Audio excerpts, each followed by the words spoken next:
Okay, yeah. Hi, everyone. Good afternoon. And sorry to be late. Very busy day.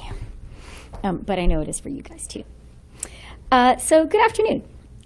This week in Washington, I've been meeting with Canada's partners and allies at the annual meetings of the IMF World Bank, as well as the G7 and G20 finance ministers and central bank governors meetings. Underlying all of the conversations we had this week was the recognition that people around the world, very much including in Canada, are contending with the impact of inflation, of the cost of living, and with the economic aftershocks of COVID. It was an opportunity for me to talk about our targeted and compassionate approach to supporting Canadians, including our doubling of the GST tax credit, which we hope will be delivered to Canadians in the coming weeks. Des semaines comme celle-ci sont importantes pour nous tous. En tant que ministre des Finances, nous devons nous réunir pour discuter des questions économiques fondamentales qui touchent les gens dans nos pays. Nous sommes tous très conscients que nous devons trouver un juste équilibre. Un équilibre entre le soutien à celles et ceux qui en ont le plus besoin en cette période difficile et ne pas empirer l'inflation mondiale à laquelle nous sommes tous confrontés. We're also very aware of the importance of looking ahead, of making sure we work together, countries around the world, to tackle our shared problems, to tackle the shared problems of the global commons.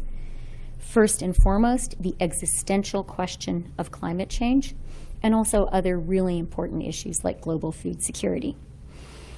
It was very clear to many of us gathered this week that there is one immediate step that would eliminate significant turmoil in the global economy, help alleviate food shortages, and help with the high cost of energy in so much of the world. And that step is for Russia to leave Ukraine now. And that was very much on the agenda. As I said in the meeting, speaking directly to the Washington-based Russian representatives who were there, the IMF World Bank meetings are a meeting of the firefighters, of the ministers and central bank governors whose job it is to protect the global economy. Russia right now is the arsonist. And Russia should not have been at the G20 meeting. The arsonist has no place in a meeting of the firefighters. Canada will continue to hold Russia to account, and we will continue to call out its absolutely reprehensible war crimes in Ukraine. Dans le discours que j'ai prononcé mardi, j'ai mentionné la transition actuelle de la dépendance à l'égard des despotes vers une dispense à l'égard des démocraties. Cette transition représente une occasion économique pour le Canada et les travailleurs canadiens qui n'arrivent qu'une fois par génération. J'en parlerai davantage la semaine prochaine. Mais les réunions de cette semaine m'ont donné l'occasion de réaffirmer à nos plus proches alliés que le Canada sera là pour les aider à faire cette transition. This week, the Government of Canada and the European Bank for Reconstruction and Development signed an agreement under which Canada will guarantee the repayment of more than 36 million euros to support Naftogaz, Ukraine's state-owned gas company, so that Naftogaz can continue to deliver energy to the people of Ukraine. This support is part of a $300 million euro agreement between the EBRD and Naftogaz, and will help ensure that Ukrainians are able to keep the lights on and heat their homes during the winter months. This issue of energy supplies for Ukraine this winter is something that Canada and I have discussed at length with the Ukrainian Prime Minister, with the Ukrainian Finance Minister. It's an effort that we hope and believe many of our other allies will join in on, and I know it's a priority, quite rightly and understandably, for the government and people of Ukraine, and I'm glad that we're able to do our part. Finally, and with the very clear recognition that some of the most vulnerable countries in the world are the most susceptible to turbulent economic times, like the one we are living through, are the most susceptible to climate change, are the most susceptible to global pandemics. I'm also really happy to announce that Canada has completed its $2.4 billion SDR-denominated contribution to the IMF's Resilience and Sustainability Fund. This is a really innovative fund. I do want to recognize the work of the IMF, really the personal leadership of Kristalina Georgieva in putting this fund in place. The Resilience and Sustainability Fund is there to help low-income countries around the world build resilience to external shocks, and Canada is one of the first countries to finalize our contribution to this really important fund that meets the needs of the moment. And I spoke to some countries, finance ministers of some countries, about the fund, and they talked to me about how this is financing that they need, available on the most favorable terms. So I got a direct sense of the value of this, and I'm really glad that we're able to be part of it. I also had great bilateral meetings with many ministers, Pascal Donoghue, the Finance Minister of Ireland, Grant Robertson, New Zealand's Deputy Prime Minister and Minister of Finance, Nigel Clark, Jamaica's Minister of Finance, Annika Saarikko, Finland's Minister of Finance, Paolo Gentiloni, the EU Commissioner for the Economy, Serhiy Marchenko, the Ukrainian Finance Minister, and we held some events also with Christine Lagarde, the Governor of the ECB, and with Jim Chalmers, the Australian Treasurer.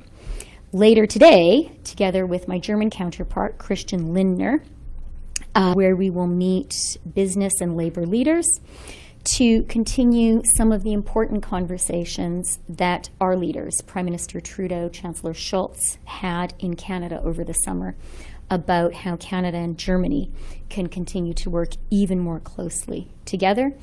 And really foremost in our minds is going to be how we can ensure that this collaboration helps Canadian people, helps Canadian workers. Thank you very much. Happy to take your questions. Bonjour, merci d'être venu. On va faire une question et une suivi pour commencer. If you don't mind just coming up to the microphone for the benefit of those watching online and on TV, just so they can hear your questions. And if you don't mind just stating your name and network, I know we know each other. Yeah, no worries. Hi, Deputy Prime Minister. Adrian Moore with the Globe and Mail. You said that Russia has no place in the G20 and maybe even no place in the IMF. What can or should Canada do to basically suspend them or kick them out of the G20? I think that we need to continue to do what we have been doing. Canada is a very clear and very strong advocate for, I was going to say for Ukraine, but actually Canada is a very clear and strong advocate in these meetings for the significance of a clear, unequivocal response to Russia's illegal invasion of Ukraine. That's something that I underscored in all of my remarks, that the Prime Minister is very strong on, that Minister Joly is very strong on. We're working very closely on that in a really coordinated way with our G7 partners, but also with a group of countries far beyond that. And I am glad that Canada has been able to take a leadership role in this effort. We were very clear, both publicly and in closed-door meetings, that we believe Russia has no place today while it is illegally invading Ukraine killing Ukrainians, torturing Ukrainians, it has no place at the G20 table. And we're just going to keep on saying that. So is there a move afoot within the G20 to suspend Russia?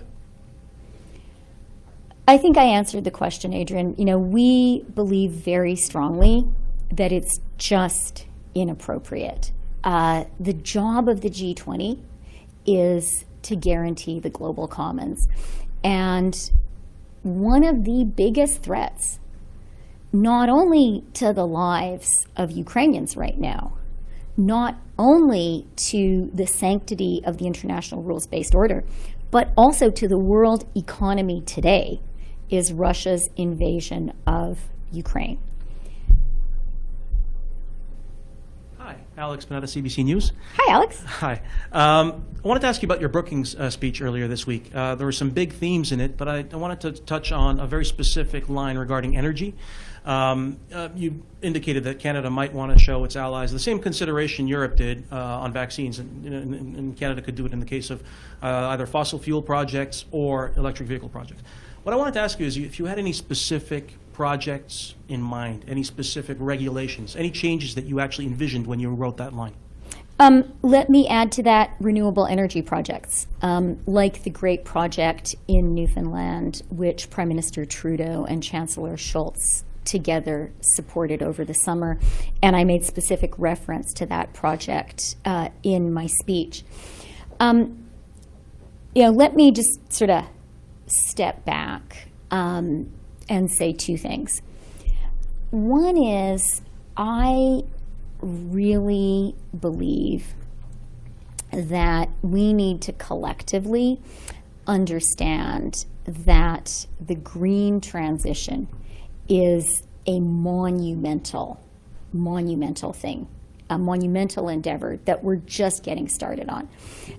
Chancellor Schultz said to me when he was still finance minister, and he repeated this when he was visiting us over the summer, that in his view, and I think he's absolutely right, this transition is comparable in scale only to the Industrial Revolution itself.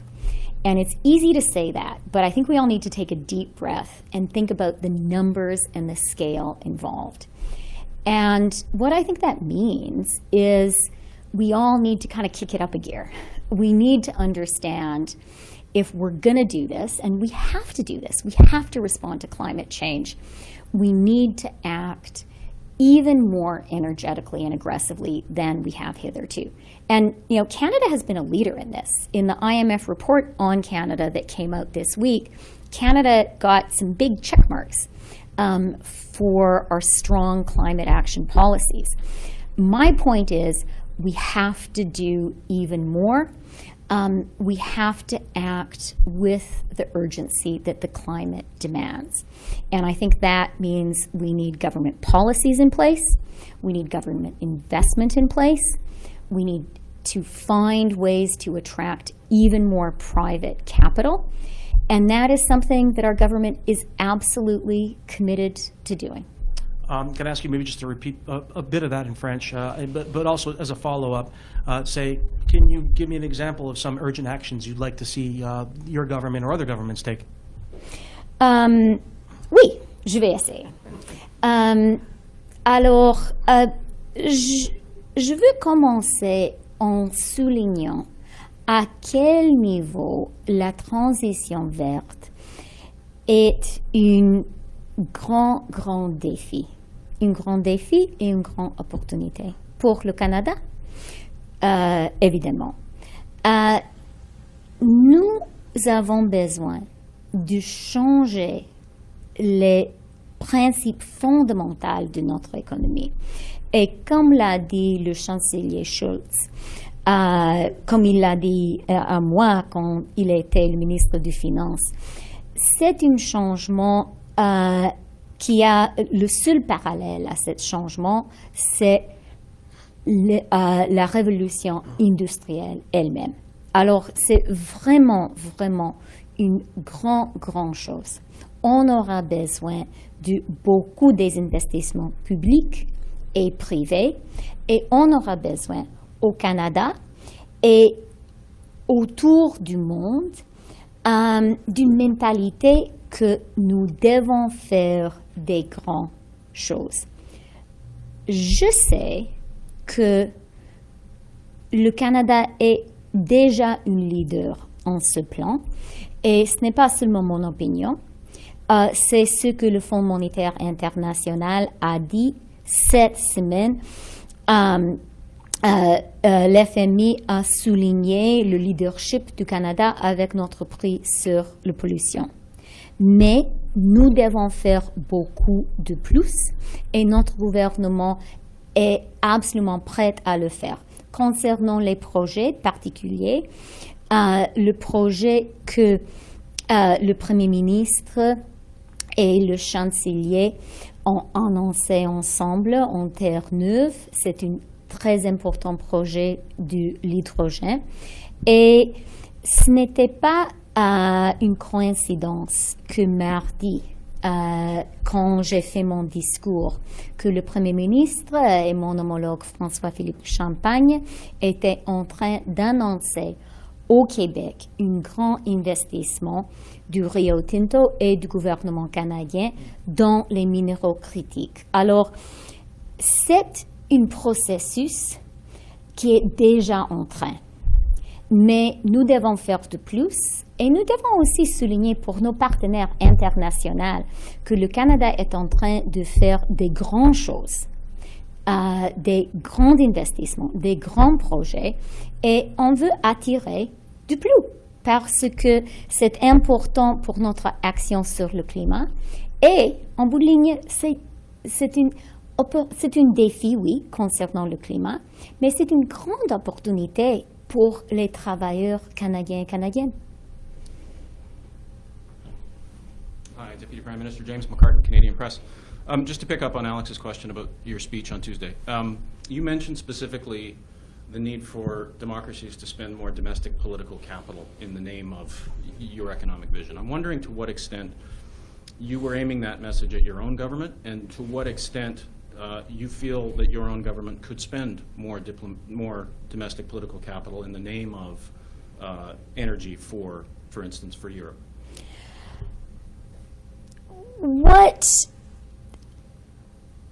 I sought to do in that speech is connect the dots, first and foremost, for an international audience about what Canada is doing already.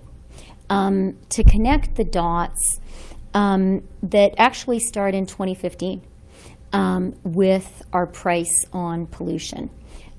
Those dots run through the new NAFTA. That is actually a really important basis for a lot of the investment we're seeing, particularly in the car sector right now.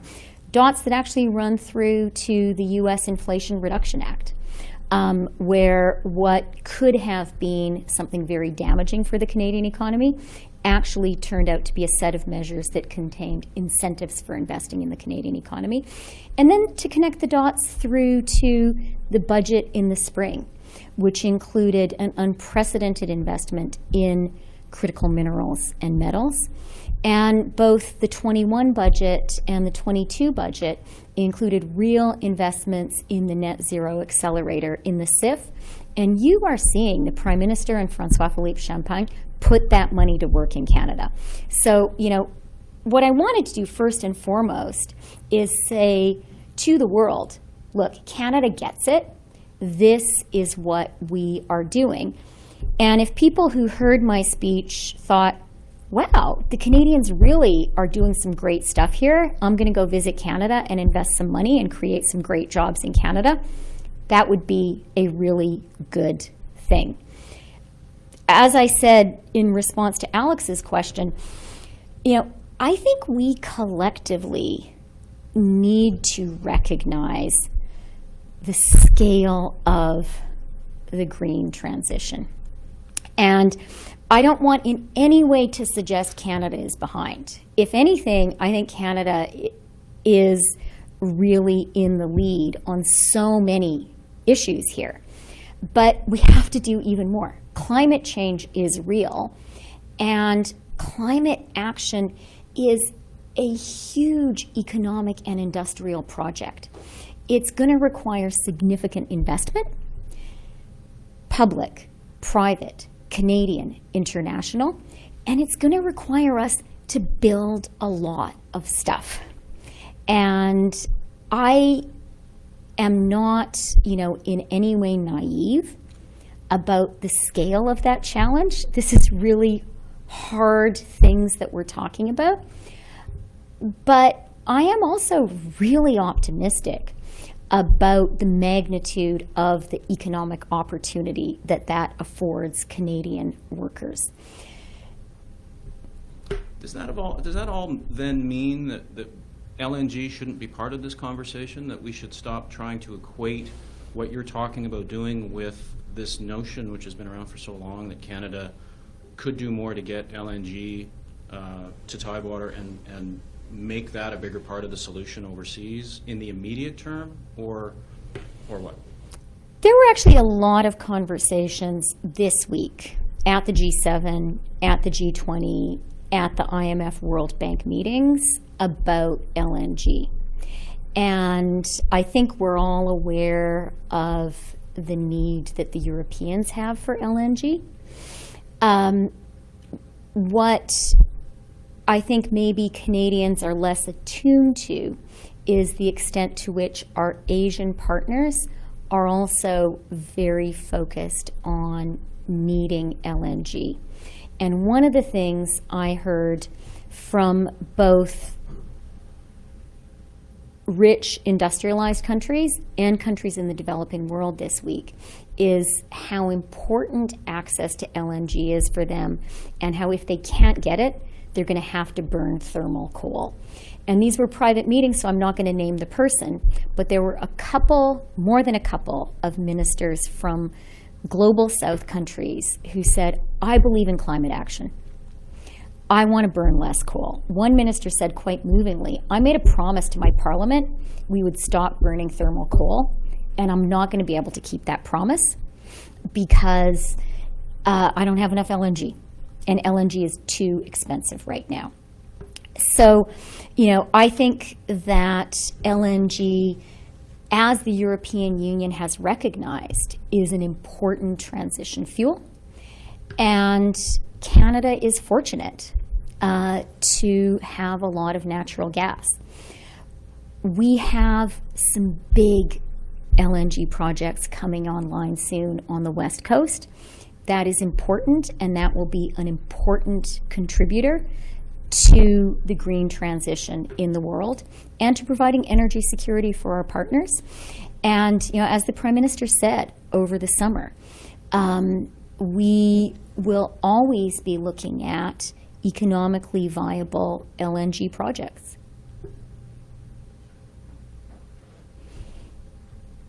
Deputy Prime Minister. Reggie Cicchini, Global News. Wanted to touch on so-called friendshoring. I know the U.S. Treasury Secretary has talked about it. You've touched on it in the past. How and why do you think it's an important tool, or maybe do you even see it as a practical tool? And if so, what can it do to strengthen relations between Canada and the U.S.? I think it is an important tool, and I think it absolutely can and will and is already strengthening relations between Canada and the U.S. The meetings this week underscored for me yet again how significant the Russian invasion of Ukraine has been in shifting the thinking of the world's leading democracies when it comes to how we build our economies. And, it's very, very sobering to be in rooms like this with the Europeans. Profoundly, they are being affected by their dependence on Russian natural gas. There was a very strong speech about that given this week by the EU High Representative for Foreign Affairs, Joseph Borrell. So that has been a real wake-up call for all of the world's democracies. And I think the lesson we are all taking from that experience is we need to build resilience into our supply chains. We need to build resilience into the fundamental building blocks of our economies. And, you know, autarky is not an answer. Autarky will make everyone poorer. We are going to need to continue to be economically dependent on one another. It's a lot better to be economically dependent on a democratic ally than on anyone else. And, you know, as I said on Tuesday, you know, I thought it was important to recognize that the Europeans really stepped up during COVID. They stepped up and continued to supply us with vaccines. That was politically tough. It was the right thing to do. It's important to recognize that and to let them know that that really builds trust. You asked specifically about the United States. And I have had many conversations in the past and had a lot of conversations also this week with Secretary Yellen about friendshoring and how we see that further building our economic relationship between our two countries. I think you're already seeing the practical and positive results for Canada of friendshoring in some of the provisions of the Inflation Reduction Act. A lot of reporters here in Washington wrote quite appropriately of the danger posed to Canada by some of the initial proposals on how the EV incentives would be written. That didn't happen. And instead, the EV incentives were written in such a way that actually privileges the economic relationship with Canada, precisely because the U.S. has taken what I believe to be the profoundly wise economic and political decision that they would rather be dependent on us for their critical minerals and metals than be dependent on anybody else. Now, that is great for Canada's relationship with the U.S., but from my perspective, most importantly, this is a once-in-a-generation economic opportunity for Canadian workers. If I can follow as well with a question on Ukraine, does Canada intend to step in to try and fill a gap when it comes to the Starlink crisis? Obviously, Elon Musk has said that financing is burning out, and he's gone to the Pentagon to ask for funding. Does Canada intend to step in there? It's a good question. I've had some conversations about that this week. And I think I'll limit myself to saying we are glad to be one of the leading countries when it comes to supporting Ukraine. I spent a lot of time here in Washington this week with Ukraine's finance minister, Siddhi Marchenko. We hosted him twice here at the embassy. And we're going to continue talking with the Ukrainians. Our principle is to listen to them and to ask them what they need. Randy from Bloomberg News. What specific measures the government is looking at to level the playing field on investment incentive for carbon capture projects and other clean energy projects? Are you bringing incentives in line with the U.S.? That is a great question. It is something we are very, very focused on. I'm going to start by pointing out that Canada has been and continues to be a leader when it comes to climate action and when it comes to putting in place very powerful incentives for the green transition in Canada. Our price on pollution is recognized internationally as a very economically efficient and powerful tool when it comes to climate action. And, really since we formed government, we have year after year been ambitiously investing in continued climate action. And you saw the Prime Minister this week announcing some further investments in greening our steel industry, for example. So we are there, we're at the table. We are working very hard on it, and not just working hard on it, but delivering results. And when it comes to CCUS, that is something which we have already clearly put forward. It's something which we're going to do, and we're working very hard with the industry, with the provinces, especially the province of Alberta, to get the first big CCUS investment in Canada. Okay, having said that, the Inflation Reduction Act is a very important piece of legislation in the U.S. Canada fully supports that direction, and my view is Canada must continue to be the very best place in the world to invest in the green transition. I think there is nothing wrong with, indeed a lot very good about, a healthy competition among the world's economies to say, you know what, I want to do the green transition best and fastest.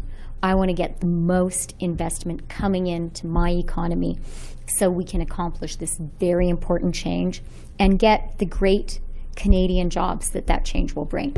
And Canada is definitely up for that. And another question, if I may, related to the G20 meeting. You alluded to that a little bit earlier. We've been hearing that there's been a lot of disagreements and tensions among G20 members. Would you be able to tell us exactly what happened in the meeting and why there's no post-G20 statement yet? You know what, I think I'm going to stick to speaking for Canada.